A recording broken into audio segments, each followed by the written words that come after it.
جب وہ پیدا ہوئی اور میراسن نے باہر جا کر عبداللہ کو بتایا کہ بیٹی ہوئی ہے تو عبداللہ نے چونک کر کہا، ہیں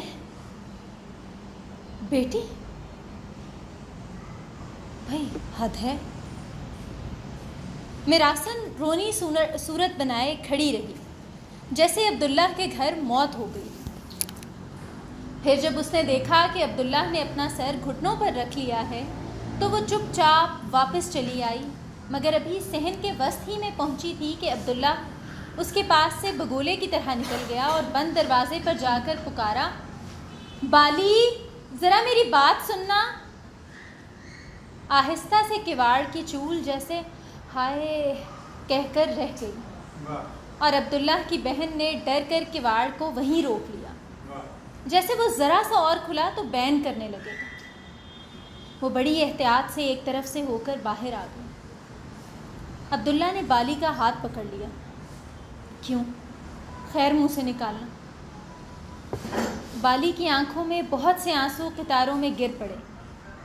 رندھی ہوئی آواز میں بولی، بیٹی ہے۔ عبداللہ مسکرانے لگا۔ حد ہے بھائی، سچ کہتا ہوں، حد ہے بھائی۔ کیوں رے دلہے؟ بالی نے حیرت سے عبداللہ کی طرف دیکھا۔ اس نے اپنے چھوٹے بھائی کا نام بگاڑ رکھا تھا، مگر کچھ یوں کہ اس بگاڑ میں بھی بناؤ کی سی شان تھی۔ سنو بالی، عبداللہ نے بڑے رازدارانہ انداز میں کہا، سنو، اس کا نام ست بھرائی کیسا رہے گا؟ اور جیسے بالی پر 14 طبق روشن ہو گئے۔ مارے خوشی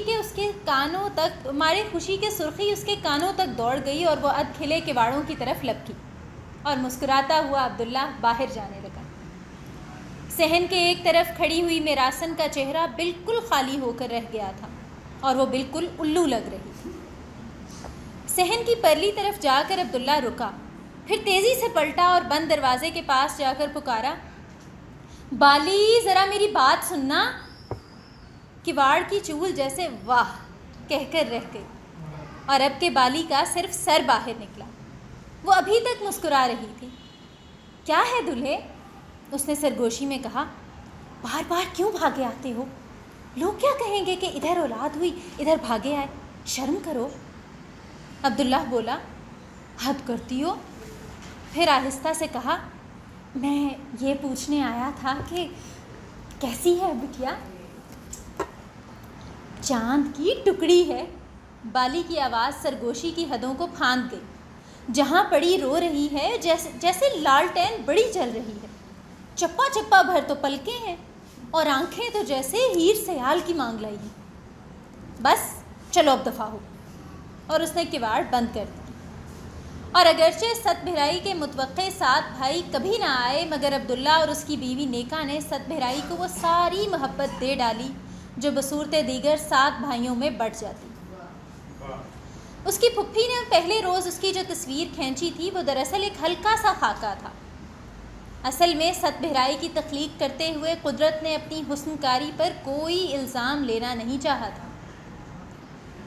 ایک بار وہ بیمار ہوئی تو بخار ہفتے سے بڑھ گیا اور عبداللہ پاگل ہوتے ہوتے بچا، اور جب نیکا اپنے شوہر کو اللہ پر توکل کرنے کا مشورہ دے چکی تو خود بھی پاگل ہوتے ہوتے بچی۔ دونوں نے ہاتھ باندھ کر حکیم جی سے کہا کہ اگر بھرائی اچھی ہو گئی تو وہ اپنی زمینیں اور اپنا مکان ان کے نام لکھ دیں گے۔ جی آپ کے نام ساری رجسٹری کرانے کے بعد ہی سوچوں گا کہ کہاں جاؤں۔ کہاں جاؤ گے؟ حکیم جی نے پوچھا۔ وہ مریضوں کو اچھے اچھے مشوروں کے علاوہ موٹی موٹی گالیاں دینے میں بھی بہت مشہور ہے، مگر آج ان کے لہجے میں نرمی تھی۔ اور عبداللہ نے نیکا کی طرف یوں دیکھا کہ اگر حکیم جی کے اس سوال کا جواب وہی دے ڈالتی تو اس پر کتنا بڑا احسان کرتی۔ اچانک وہ بولا، یہی ایک بیٹی ہماری ساری دنیا ہے حکیم جی، اگر یہ نہ رہی تو۔ حکیم جی بولے، اچھے باپ اپنے سروں پر بیٹیوں کی چھتیں نہیں ڈال لیا کرتے، انہیں چلتا کرتے ہیں۔ شادی بھی تو ایک طرح سے بیٹی کی موت ہی ہوتی ہے نا۔ عبداللہ اپنے پیار پر اس پتھراؤ سے بکھر گیا۔ ادھر بھرائی کی سانسیں اٹکی پڑی ہیں، ادھر آپ کو رشتے ناتوں کی سوچ رہی ہے، آپ بھی تو حد کرتے ہیں حکیم جی. میں نے تو آپ کی منت کی تھی اور آپ منبر پر جا کھڑے ہوئے. حد ہے. اور جب حکیم جی عبداللہ کے لہجے اور تیوروں سے چونکے تو انہوں نے دیکھا کہ نیکا نے اپنے آنسوؤں سے ان کے جوتے بھگو ڈالے. وہ بدک کر الگ جا کھڑے ہوئے اور عیادت کے لیے آئی ہوئی پڑوسوں کی طرف ہاتھ اٹھا کر جیسے فریاد کرنے لگے، بھائی ان دونوں بدذاتوں کو سنبھالو، کوئی ذرا سا محرکہ ہے چھوکری کو. 7 دن کے بعد نہیں اترا تو 13 دن کے بعد اتر جائے گا، 21 دن کے بعد اتر جائے گا. پر مجھے تو ان گدھوں کی فکر ہے. بیٹی کے اچھا ہونے سے پہلے انہی حرامزادوں کے جنازے نہ اٹھ جائیں. اور حکیم جی نے جو اتنی بڑی بات کہہ دی تھی تو انہوں نے غلط نہیں کہا تھا، کیونکہ جب 13ویں دن بھرائی کا بخار ٹوٹا تو وہ بولی، ہم تو گھی شکر کھائیں گے پراٹھے کے ساتھ. نیکا نے آن کی آن میں توے پر دھپ سے پراٹھا ڈالا اور عبداللہ شکر سے تنکے چننے کے بعد کٹوری میں چلو بھر گھی گرم کرنے بیٹھ گیا.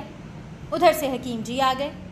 انہیں یوں مشغول دیکھا تو بولے، کیا ہو رہا ہے؟ عبداللہ بولا، یہی جی وہ ذرا سی طبیعت چاہی تھی اس کی کیا نام ہے بھرائی کی، پراٹھا کھانے کو، تو وہ وہی پک رہا ہے. میں پراٹھے کو کتے کے آگے ڈال دوں گا. حکیم جی گرجے. حد ہے. عبداللہ آنکھیں پھاڑ کر آہستہ سے بولا، زہر خود کھلاتے ہیں مریضوں کو اور جب مریض مر جاتا ہے تو حکیم کو سلواتے سناتے ہیں. خنزیر کے بچے، مجھ سے علاج کروانا ہے تو میری بات ماننی ہوگی، نہیں کرانا تو پراٹھا کیا سنکھیا کھلا دو. ابے جاہلو، یہ تو سوچو محرقے کے مریض کو جب تک بخار رہتا ہے اس کا کوئی علاج نہیں ہوتا. اصل علاج تو بخار ٹوٹنے کے بعد شروع ہوتا ہے. پھر وہ اندر گئے، بھیرائی کی نبض دیکھی، سر پر ہاتھ پھیرا اور چلے گئے. اور شام تک بھیرائی کو وہ شدت کا بخار چڑھا کہ آنچ آنے لگی. کیا ہوا؟ حکیم جی نے آتے ہی پوچھا. کیا کھایا تھا اس نے؟ پراٹھا. نیکا کے ہونٹوں سے یہ لفظ اچانک یوں ٹپک پڑا جیسے بے خیالی میں ہاتھ سے چینی کی پیالی گر پڑی. ذرا سا حکیم جی، بالکل ذرا سا. عبداللہ نے جیسے قتل کے الزام سے بچنے کے لیے اپنی صفائی پیش کرنا شروع کی. بالکل یہ میری چھنگلیا جیسا، اتنا بھورا سا حکیم جی. کیوں دیا؟ حکیم جی گرجے. وہ مانگتی تو جی مانگتی تھی حکیم جی. عبداللہ بچوں کی طرح بولا. حکیم صاحب نے اسی لہجے میں پوچھا، اور اگر یہ تم سے اپنی پسند کا قسم مانگے گی تو لا دو گے؟ عبداللہ زبان سے کچھ نہ بولا مگر گردن کو یوں ذرا سی جنبش دی جیسے کہہ رہا ہے، حد ہے.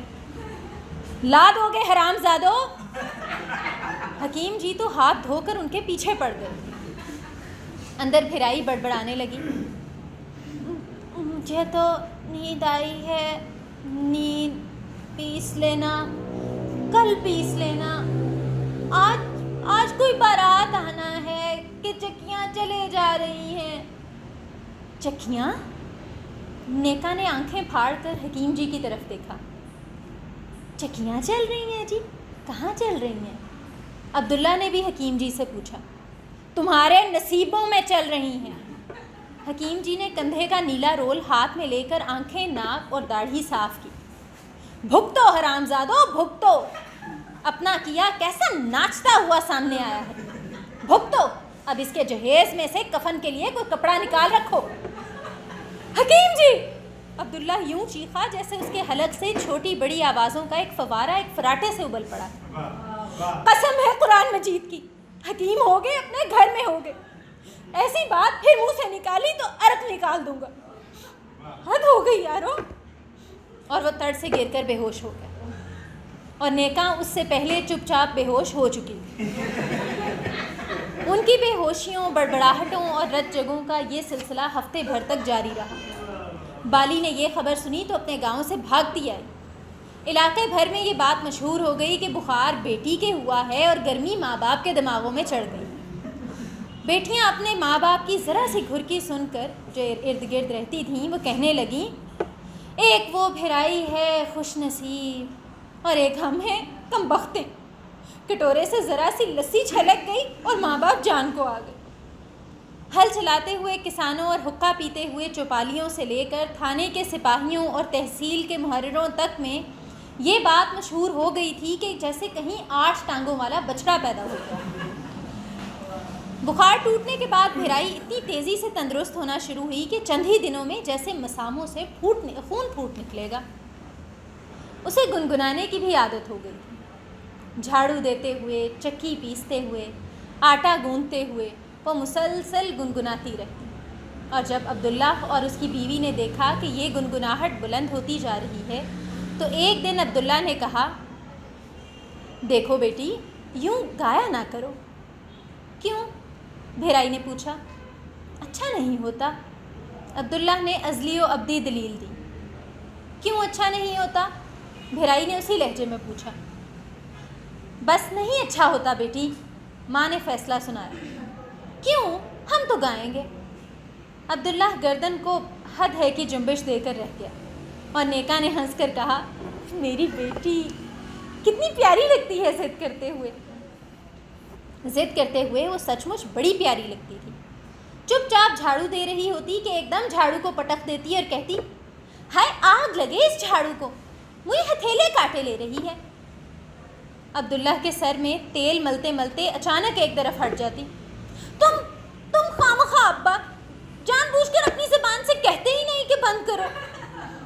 ایسے موقعوں پر اس کا رنگ گلابی ہو جاتا، پلکیں جھکتی تو تھوڑی تک اس کے سائے دوڑ جاتے، کانوں کی شفاف لوؤں میں سونے کے ننھے ننھے در کپ کپاتے، اور پھر اگر اس وقت ماں نے ڈانٹ دیا تو باپ نے ماں کو ڈانٹ دیا، اور اگر کبھی باپ نے گھرکا تو ماں صدقے قربان ہو گئی۔ مگر ایک روز جب ماں نے بھرائی کو ڈانٹا تو باپ بھی اس کی مدد کو نہ آیا۔ اصل میں وہ صبح کھانا کھا کر پڑوس میں گئی اور دن ڈھلے تک واپس نہ آئی۔ پچھلے چند روز سے شہاب خاتون سے اس کی کچھ ایسی ہی گاڑی چل رہی تھی کہ شام کے بعد بھی اس کے ہاں ایک بار ضرور ہو آتی تھی، مگر اس روز تو وہ گھنٹوں غائب رہی، اور جب وہ دمکتا ہوا چہرہ اور چمکتی ہوئی آنکھیں لیے واپس آئی تو ماں نے اسے دہلیز پر ہی لیا۔ یہ لچھن اچھے نہیں ہیں بیٹی، لالی آتے جاؤ اور لالی جاتے آؤ۔ بھرائی کو ماں کی آواز ایسی خوفناک لگی جیسے وہ اس کے کانوں پر ہونٹ رکھ کر چیخ دی ہے۔ بھرائی دہل کر وہیں بیٹھ گئی۔ عبداللہ بیٹھا چارپائی میں نئی ادوائن ڈال رہا تھا۔ نیکا کے اس لہجے سے اس کا چونکنا فرض تھا، لیکن وہ بھرائی کی طرف یوں دیکھنے لگا جیسے بھرائی کو دراصل اسی نے جھڑکا ہے اور اب وہ اس جھڑکی کے رد عمل کا منتظر ہے۔ بھرائی نے باپ کی طرف یوں دیکھا جیسے دھوپ کی شدت میں مسافر گھنے درخت کی طرف دیکھتا ہے، مگر جب اس نے باپ کے تیور دیکھے تو دہلیز پر ہی ڈھیر ہو کر یوں ٹوٹ کر روئی کہ اگر ماں باپ غصے میں نہ ہوتے تو مارے صدمے کے تیورا جاتے۔ آج بیٹی کو سینے سے لپٹا کر اس کے سر پر ہاتھ پھیرنے کے لیے کوئی آگے نہ بڑھا۔ ماں بولی، ایسی باتوں میں رونا دھونا نہیں چلے گا، بیٹیوں کو لاڈ پیار دیا جاتا ہے، عزت نہیں دے دی جاتی کہ جاؤ پڑوس میں جا کر گھنٹوں بیٹھی منہ پھاڑ پھاڑ کر ہنستی رہو، چاہے چادر سر سے اتر جائے، چاہے تہبند گھٹنوں تک اٹھائے، اور تم وہاں بیٹھی کہے لگاتی رہو۔ میں نے چھت پر سے سب کچھ دیکھا، آج دیکھا ہے، آئندہ نہ دیکھوں، پھر دیکھا تو رسیوں میں باندھ کر بٹھا دوں گی۔ جن ہاتھوں سے مکھن چٹایا ہے انہی ہاتھوں سے تمہارا اور اپنا گلا گھونٹ سکتی ہوں۔ ہاں۔ اب کہ عبداللہ ہڑبڑا کر اٹھا، بیوی کے پاس آ کر سختی سے بولا، بہت کہہ چکی، سب کچھ ایک دم سے یوں نہیں کہہ ڈالتے کہ بات ختم ہو کے تو زبان لٹک پڑے۔ آج گئی تھی پھر نہیں جائے گی، بس۔ میں تو جاؤں گی، بھرائی پہلی بار پوری قوت سے چیخی۔ عبداللہ کو پہلی بار محسوس ہوا کہ اس کی بیٹی بدصورت بھی ہو سکتی ہے۔ نہیں جائے گی تو؟ اب کہ عبداللہ نے اسے ڈانٹا۔ کیوں؟ بھرائی نے روتے روتے یوں سر جھٹکا کہ اس کے سارے بال اس کے چہرے پر بکھر گئے۔ تو کیوں جاتی ہے وہاں؟ عبداللہ نے مردانہ جلد بازی اور اکھڑ پنے کا ثبوت دیا۔ شابی میری سہیلی ہے۔ بھرائی کی بھرائی ہوئی آواز میں غصے کی رو بدستور چل رہی تھی۔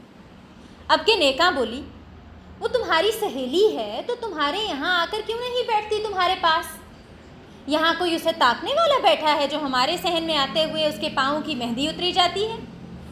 اور وہ وہاں تو تھلوں کا رہنے والا اس کا وہ مشٹنڈا پھپھیرا دن بھر بیٹھا رہتا ہے۔ جب سے اپنے ماموں کے گھر میں آیا ہے مونچھوں کو گھی سے چپڑنے کے سوا کوئی اور کام کیا ہے اس نے؟ کہتے ہیں وہ چکوال سے بیلوں کی ایک جوڑی کا انتظار کر رہا ہے، پر نہ بیل آ چکتے ہیں نہ ہمارا پڑوس ایک لفنگے سے خالی ہوتا ہے۔ اور تم دن بھر اس کے سامنے بیٹھی کیکر پر انگور چڑھاتی رہتی ہو۔ نیکا خاموش ہو گئی۔ عبداللہ بھی جیسے بیٹی کی جوابی دلیل کا انتظار کرنے لگا۔ بھرائی کا رونا بھی بند ہو گیا۔ اس نے گھٹنوں پر سے سر اٹھایا، بالوں کو جھٹک کر پیچھے پھینک دیا، آستینوں سے آنکھیں پونچھیں، گرا ہوا دوپٹہ سر پر رکھا اور وہاں سے اٹھ کر آہستہ آہستہ چلتی ہوئی چھپر تلے جا بیٹھی۔ عبداللہ نے نہایت غصے سے نیکا سے سرگوشی کرتے ہوئے کہا، یوں ایک دم سب کچھ بک دو تو اولاد بے شرم ہو جاتی ہے۔ ایک بار جھڑکا تھا تو پھر ذرا نرمی سے سمجھا دیتی۔ اس کا دماغ چلا ہے کہ اپنی ضد پر اڑی رہے، اور پھر تم نے تو ایک آدمی کا بھی ذکر کر دیا اس کے سامنے ہی۔ حد ہے بھائی، یہ تو بیل مجھے مار والی بات ہوئی۔ نیکا نے کوئی جواب دینا ضروری نہ سمجھا تھا، وہ رو رہی تھی۔ عبداللہ کو جیسے نیکا کے آنسوؤں نے سند دے ڈالی، پلٹ کر چھپر تلے جا پہنچا۔ بھرائی اسی طرح گھٹنوں پر بازو پھیلائے اور سر رکھے بیٹھی۔ عبداللہ نے اس کے سر پر ہاتھ رکھا تو وہ چونکی تک نہیں، جیسے اسے پیار کے اس مس کا دیر سے انتظار تھا۔ اور پھر جب اس نے پلکیں جھپکیں تو آنسو یوں ایک دم اس کی جھولی میں گرنے لگے جیسے کسی نے بھیگا دامن نچوڑ دیا۔ پھر وہیں اس کی ماں آ نکلی، اس سے لپٹ کر بیٹھ گئی، اس کا ماتھا چومنے لگی، اس کی آنکھیں پوچھنے لگی اور پھر عبداللہ سے کہنے لگی، جی ذرا سی سوجی تو لے آتے، آج میٹھا کھانے کو جی چاہ رہا ہے۔ اس دن سے بھرائی نے گھر سے نکلنا چھوڑ دیا۔ 2 روز کے بعد شابی اس کے ہاں آ نکلی۔ چھپر تلے گلے شکوے ہوئے اور بھرائی نے اس سے کہا، تو میری سہیلی ہے تو یہاں تجھے کوئی تاکنے والا بیٹھا ہے جو ہمارے صحن میں آتے ہوئے تیرے پاؤں کی مہندی اترتی ہے؟ شابی سناٹے میں آ گئی اور کچھ دیر تک بیٹھی اسے چپ چاپ گھورتی رہی۔ پھر بھرائی نے چپتے ہوئے لہجے میں پوچھا، زبان طوطا لے گیا؟ شابی مسکرا دی۔ صلح صفائی ہو گئی اور اس کے بعد روزانہ چھپر تلے دونوں کی بیٹھک لگنے لگی۔ شابی زور زور سے منہ پھاڑ پھاڑ کر ہنسی کی ذرا سی بات پر بھرائی کے 1-2 دھموکے جڑ دیتی، دوپٹہ سر اور سینے سے گرتا تو گرا پڑا رہتا، اور اسی حالت میں دونوں ہاتھوں کی انگلیاں پھنسا کر انہیں سر کے نیچے رکھ کر لیٹ جاتی اور ہولے ہولے سروں میں کیکر پر انگور چڑھاتی رہتی۔ انہی دنوں گاؤں بھر کے اچھے اچھے گھروں سے بھرائی کے لیے پیغام آنے لگے تھے، اور دور دور کے دیہات کی نئے میراثنیں بھی کسی نہ کسی بہانے بھرائی کو دیکھنے آ رہی تھی۔ اسی لیے جب ایک روز ابھی شابی آئی نہیں تھی تو بھرائی کو اس کی ماں ایک طرف لے گئی اور اسے بتایا کہ یہ تمہاری شابی تو مجھے ایک آنکھ نہیں بھاتی، لنگوٹ باندھ کر کبڈی کے میدان میں اترنے کی کسر باقی رہ گئی ہے۔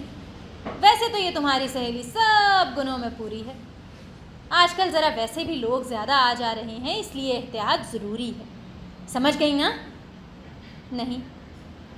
بھرائی نے یہ لفظ یوں ادا کیا جیسے پرات میں کنکر گر پڑے۔ وہ نہ آیا کرے یہاں، نیکا نے ڈانٹا۔ تو میں وہاں چلی جایا کروں؟ بھرائی نے پوچھا۔ نہیں، اب کے ماں نے پرات میں پتھر دے مارا۔ کیوں؟ بھرائی بولی، نہ میں وہاں جاؤں نہ وہ یہاں آئے تو پھر کیا یہاں بیٹھ کے مجھے چلہ کاٹنا ہے؟ چلے ہی کاٹنے پڑتے ہیں بیٹی رانی، عبداللہ دروازے میں سے بولا۔ خاندان کی عزتیں بیٹیوں کے چلے کاٹنے ہی سے بڑھتی ہیں۔ آج پھر 2 طرفہ محاذ دیکھ کر بھرائی نے اپنی بڑی بڑی آنکھیں سکیڑ لیں اور ان پر پلکوں کا سایہ کر کے جیسے کچھ دیر تک کسی فیصلے تک پہنچنے کی کوشش کرتی رہی۔ عبداللہ دروازے پر ہی رکا رہا، ماں گھٹنوں پر کوہنیاں رکھے اسی طرح بیٹھی رہی، اور پھر بھرائی اٹھتے ہوئے بولی، بہت اچھا ہے، نہیں آئے گی۔ اور تم بھی نہیں جاؤ گی؟ ماں نے بھی اٹھتے ہوئے کہا۔ بہت اچھا، میں بھی نہیں جاؤں گی، بھرائی بولی۔ پھر ایک ساتھ ماں باپ اس کی طرف جھپٹے اور اسے اٹھا کر پلنگ پر بٹھا دیا۔ ماں نے اتنے پیار کر ڈالے جیسے اسے بھرائی برسوں کے وچھوڑے کے بعد ملی۔ باپ دیر تک اس کے سر پر ہاتھ پھیرتا رہا اور پھر دکان سے سوجی لینے چلا گیا۔ اتنے میں شابی آ نکلی۔ کچھ دیر کے بعد جب وہ اٹھی تو اس کا چہرہ گلابی ہو رہا تھا اور وہ کہہ رہی تھی، ہم تمہارے بغیر مرے تھوڑے جا رہی ہیں۔ ہاں۔ عبداللہ سوجی لے کر آ گیا۔ اب پیار کا ریلا آ گیا تھا، اس لیے عبداللہ بیٹی کی طرف بڑھا۔ وہ پلنگ پر اوندھی لیٹی تھی۔ عبداللہ نے جا کر سیدھا کیا تو اس کی آنکھیں سوج رہی تھیں اور خیس آنسوؤں سے بھیگ گیا تھا۔ رے سنتی ہو نیک بخت، بھرائی نے رو رو کر آنکھیں سجا لی۔ حد ہے بھائی۔ اور پھر وہیں سے نیکا کو ڈانٹ پلانے لگا۔ ماں قریب آ گئی اور بولی، تم مردوں کو تو پتہ ہی نہیں چلتا کہ آبرو مکڑی کا جالا ہے۔ آندھیاں بھی چلے تو ایک تار تک نہ ٹوٹے، اور کوئی بچہ ہاتھ مارے تو انگلیوں میں لپٹا چلا آئے۔ اور تم پھر اندھے تو نہیں ہو کہ گاؤں بھر کے بیٹوں کی ماؤں کو اپنے صحن پر ابھٹ کر آتا ہوا دیکھ نہ سکو؟ پھر وہ ایک دم رک گئی، جیسے کفر بک رہی۔ عبداللہ نے نہایت آہستہ سے کہا، ادھر تو آؤ۔ اور میاں بیوی چڑھانے میں جا کر دیر تک کسر کسر کرتے رہے، اور جب وہاں سے ہٹے تو ان کی آنکھیں چمک رہی تھیں۔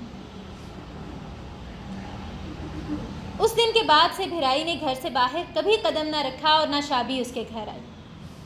پھر ایک روز شابی کی آواز سنی تو چونک کر سب سے پہلے ماں نے دیکھا۔ ماں نے کہا، کیا بات ہے شہاب خاتون؟ بھرائی کا خیال تھا کہ ماں شابی پر برس پڑے گی، مگر اب کہ اس نے نرم لہجے کا سہارا لے کر اٹھ بیٹھنے کا ارادہ کیا۔ شابی نے کہا، آج ہماری ہنڈیا جل گئی ہے ماسی، ہم تو روکھا کھا ہی لیتے، پر آج تھلوں سے میرا وہ پھپھیر آیا ہے، ذرا سا اچار ہوگا؟ کیوں نہیں ہوگا؟ بھرائی بولی، پیڑھی لے آؤں ماں؟ دیوار اونچی ہے۔ تو سیدھے راستے سے جا کر دے کیوں نہیں آتی؟ ماں نے رکابی اس کے ہاتھ میں تھما دی۔ بھرائی نے کنکھیوں سے شابی کی طرف دیکھا اور دوپٹہ لہراتی ہوئی باہر نکل گئی، اور پھر دیر تک واپس نہ آئی۔ عبداللہ گھر آیا تو بولا، بھرائی نہ ہو تو سارا گھر کیسا اندھیرا اندھیرا سا لگتا ہے، کہاں گئی؟ اور جب نیکا نے اسے بتایا کہ بھرائی کو اس نے شابی کے ہاں اچار دینے بھیجا ہے تو عبداللہ بولا، 40 سال کی عمر میں پہلی بار عقل کی کوئی بات کی ہے تم نے۔ آخر یہ بیٹیوں کو قید کر کے بٹھا دینا کہاں کی مامتا ہے؟ شابی کو بھی آنے دیا کرو۔ بات پکی ہو ہی چکی ہے، تاریخ 15ویں مقرر ہے، چاند گھڑی مار کر ابھرے گا تو بارات چلے گی۔ میں نے بالی کے ہاں نائی کو بھیج دیا ہے کہ گانے دھروانے آ جائے۔ کس کی بارات؟ کیسے گانے؟ بھرائی نے یوں پوچھا جیسے اسٹیج پر ایکٹنگ کر رہی۔ عبداللہ بالکل بوکھلا کر رہ گیا اور ہاں یہ وہ کرتا رہ گیا۔ ماں نے بڑھ کر بھرائی کا ہاتھ تھاما، اسے کوٹھے میں لے گئی اور دیر تک باہر نہ نکلی، اور جب نکلی تو ہنستی ہوئی۔ یہ شادیاں بھی عجیب جنجال ہیں، دیووں کے پاس قیدی پریوں کا سا حال ہوتا ہے کہ ہنسی بھی آتی ہے اور رونا بھی۔ میں نے بھرائی کو بتایا تو یوں تڑ سے گری ہے جیسے اب جانے اٹھے گی بھی کہ نہیں، اور جو میں نے جھک کر دیکھا تو رویا جا رہا ہے۔ اس روز سے بھرائی کی کچھ عجیب سی حالت ہو گئی۔ لوت کی لوت جہاں پڑی ہے بس پڑی ہے۔ گھر میں نائنوں میراسنیوں کی آنے جانا لگی ہے، بکس کھلتے اور بند ہوتے رہتے ہیں، زیوروں کی پتریاں اور گھنگریاں بجتی تھیں، ریشم کے کپڑے سرسراتے تھے اور گڑ کی بوریوں اور گھی کے کنستروں نے کوٹھے کا ایک حصہ ڈھانپ رکھا تھا، مگر بھرائی یوں ہی پڑی رہتی تھی۔ کبھی کبھی شابی آ نکلتی تو وہ پہلو بدلتی اور ذرا سانس لیتی، ورنہ چپ چاپ آنکھوں میں دھول جھونکے، بال اجاڑے، میلے کپڑوں میں پڑی چمکتی رہتی۔ اس روز شام کو گھر میں گانے شروع ہونے والے تھے۔ جب عبداللہ اور نیکا صبح کو اٹھے تو بھرائی کا بستر خالی پایا۔ کچھ دیر تک دونوں بیٹھے انتظار کرتے رہے، پھر نیکا آنکھیں سکیڑ کر شابی کے ہاں گئی اور آنکھیں پھاڑے واپس آ گئی۔ وہاں تو نہیں۔ حد ہے، عبداللہ نے کہا، آ جائے گی۔ عبداللہ نے جیسے اپنے آپ کو سمجھایا، آ تو جائے گی پر گئی کہاں؟ نیکا نے پوچھا۔ میں دیکھاؤں؟ عبداللہ اٹھا۔ کہاں جاؤ؟ اور عبداللہ جہاں سے اٹھا تھا وہیں بیٹھ گیا۔ کافی دیر تک دونوں خاموش رہے، پھر عبداللہ اٹھا اور کوٹھوں کے اندر جا کر پلنگوں کے نیچے جھانکنے لگا۔ بیٹی ڈھونڈ رہے ہو کہ سوئی؟ نیکا نے دروازے پر سے کہا اور اپنے ماتھے پر تڑاک سے ایک ہاتھ مار کر وہیں دہلیز پر بیٹھ گئی اور بلبلا کر رونے لگی۔ حد ہے، عبداللہ بولا، کیوں زمانے بھر میں ڈھنڈورا پیٹتی ہو؟ پاگل کی بچی، آ جائے گی۔ پر گئی کہاں؟ وہ بچوں کی طرح مچل کر بولی، اور عبداللہ خاموش ہو گیا۔ ذرا سے وقفے کے بعد عبداللہ نے کوٹھے کے دروازے کا رخ کیا اور کافی بلند آواز میں پکارا، ست بھرائی! اور ایک کوے نے چولہانے کی سیڑھی پر رکھے ہوئے مٹکے کا ڈھکنا نیچے گرا دیا۔ تیر تیر تیر! نیکا کوے کی طرف جھپٹی اور مٹکے کو اٹھا کر اندر لے آئی، پھر وہیں مٹکے کے پاس ٹانگیں پھیلا کر بیٹھ گئی اور بولی، جاؤ اسے لے آؤ کہیں سے۔ کہاں سے؟ عبداللہ نے پوچھا، اور نیکا مرگی کے مریض کی طرح فرش پر لیٹ کر سر جھٹکنے اور پاؤں پٹکنے لگ گئی۔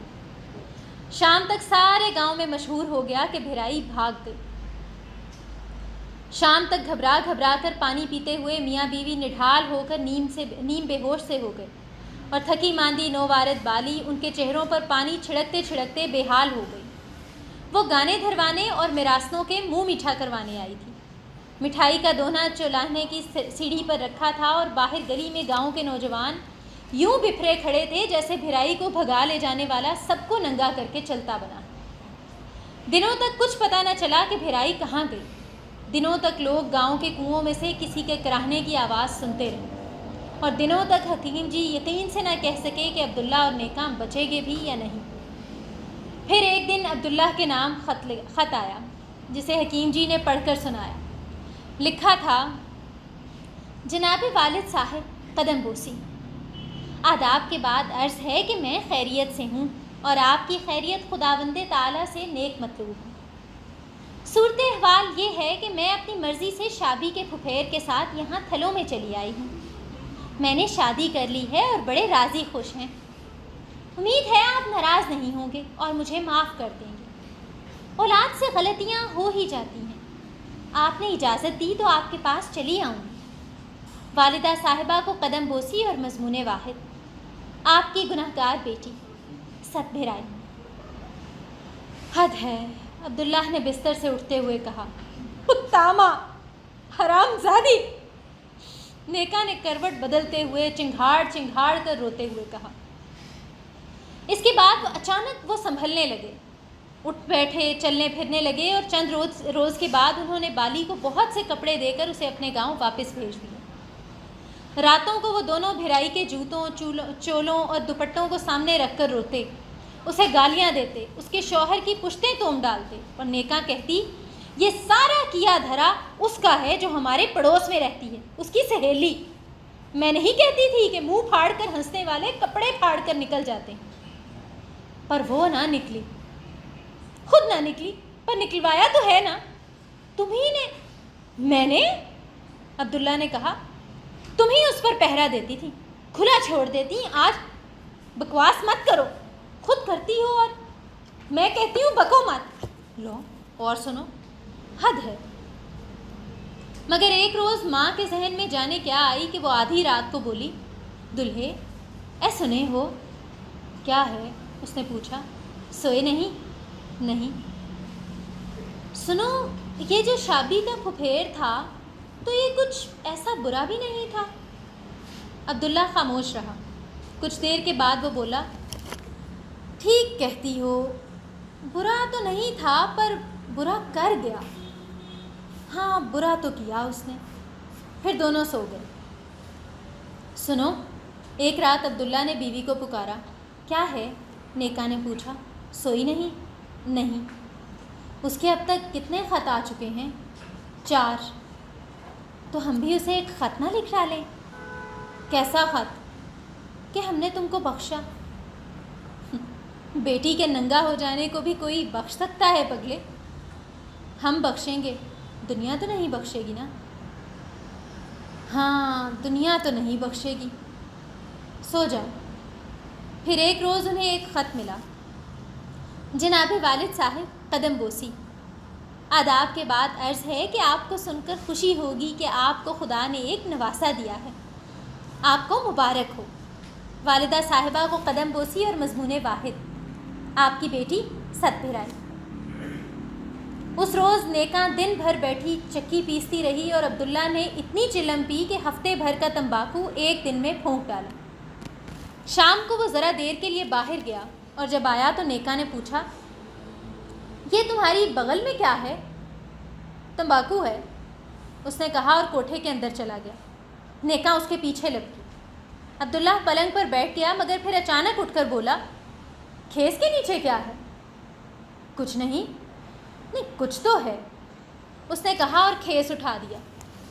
نیچے گلابی اور نیلے ریشم کے ٹکڑے، ایک ننھی سی زریں ٹوپی اور 2 ننھی سی طلائی جوتیاں رکھی۔ میں نے کہا چلو ویسے ہی، نیکا ہکلانے لگی۔ دے نہیں سکتے پر بنا تو سکتے ہیں، بنا کے پھینک دیں گے، پر بنائیں گے تو صحیح، آخر نواسا ہے۔ عبداللہ زور زور سے ہنسنے لگا، بغل سے پوٹلی نکال کر پلنگ پر رکھی اور بولا، اسے کھولو تو۔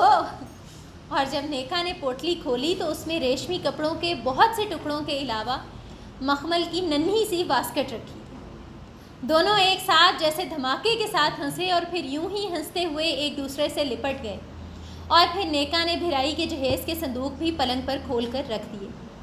اور کچھ دیر کے بعد گاؤں کے چوکیدار نے دیکھا کہ عبداللہ اور نیکا سروں پر صندوق رکھے رات کے اندھیرے میں اس ڈھلوان شاہراہ سے اترے جا رہے ہیں جو سیدھی تھلوں کو جاتی ہے۔ بہت شکریہ۔